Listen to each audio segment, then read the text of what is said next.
हिल की घाटी के बीचों बीच एक हरा भरा सा गांव था, सूरजपुर। यहाँ के लोग सादा जीवन जीते थे, लेकिन उनके चेहरों पर मुस्कान हमेशा खिली रहती थी। खेतों में लहराती फसलें, पंछियों की चहचहाहट और हवा में घुली मिट्टी की महक, ये सब इस गांव को किसी परी कथा जैसा बनाती थी। इस गांव में रहता था एक मेहनती किसान, अर्जुन। उम्र लगभग 30-32 साल, हाथों में मेहनत की लकीरें और आंखों में अपने गांव की तरक्की के बड़े सपने। उसके पास एक छोटा सा खेत, कुछ जानवर, एक गाय गीता, एक बैल शेरा और एक शरारती सी बकरी चंपा। अर्जुन अपनी पत्नी माया और अपने 7 साल के बेटे छोटू के साथ बहुत खुश रहता था। छोटू 3D कार्टून जैसा मासूम, घुंघराले बाल और भूरी बड़ी बड़ी आंखें, जिसका सपना था कि वह अपने पापा की तरह खेतों में काम करे और कभी ना खत्म होने वाली फसल उगाए। एक सुबह जब सूरज अपनी सुनहरी किरणों से खेतों को जगाने लगा, अर्जुन हल लेकर खेत में पहुंचा। उसने मिट्टी को छुआ और मुस्कुराते हुए बोला, इस बार सूरजपुर में सबसे बड़ी पैदावार होगी। लेकिन इस बार एक चिंता भी थी।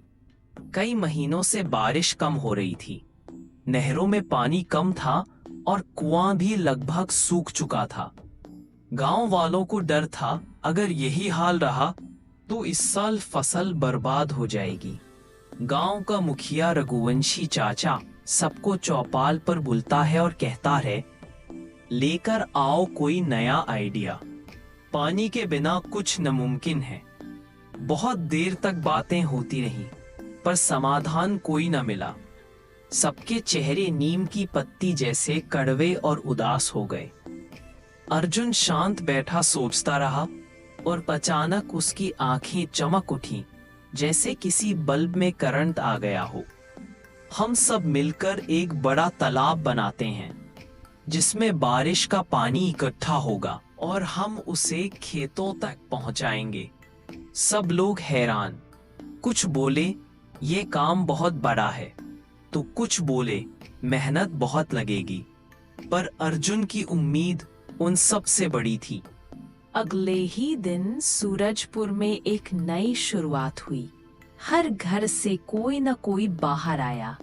किसी के हाथ में फावड़ा, किसी के पास टोकरी, कोई पत्थर ला रहा था, कोई मिट्टी। छोटू भी छोटे छोटे हाथों से पानी की बोतलें लाकर मजदूरों को देता। उसकी नन्ही मुस्कान सबका थकान दूर कर देती। दिन गुजरते रहे, धूप तपी, हथेलियों में छाले पड़े, पर किसी ने हार नहीं मानी। आखिरकार एक बड़ा सा तालाब बनकर तैयार हो गया।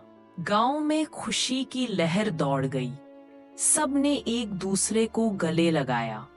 रघुवंशी चाचा बोले, आज सूरजपुर ने सीख लिया, एकता से हर मुश्किल आसान हो जाती है। कुछ ही दिनों बाद आसमान में बादल छाने लगे। हवा में मिट्टी की सौंधी खुशबू फैल गई।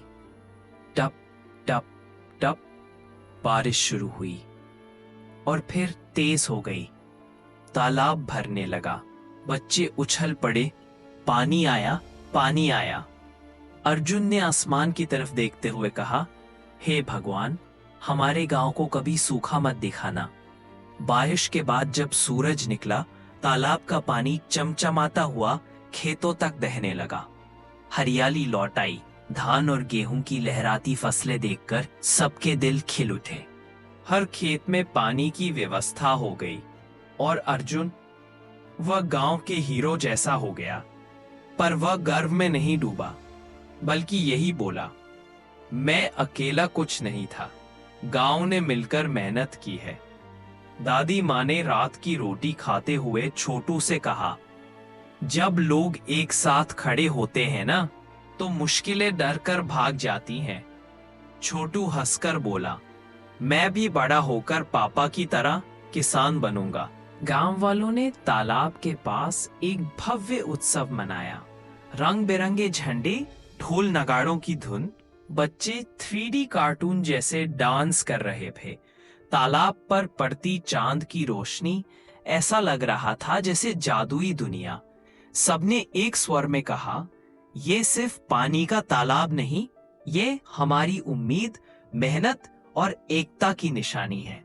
अर्जुन आसमान की तरफ देखकर बोला, जब तक किसान जिंदा है, देश की धड़कन जिंदा है।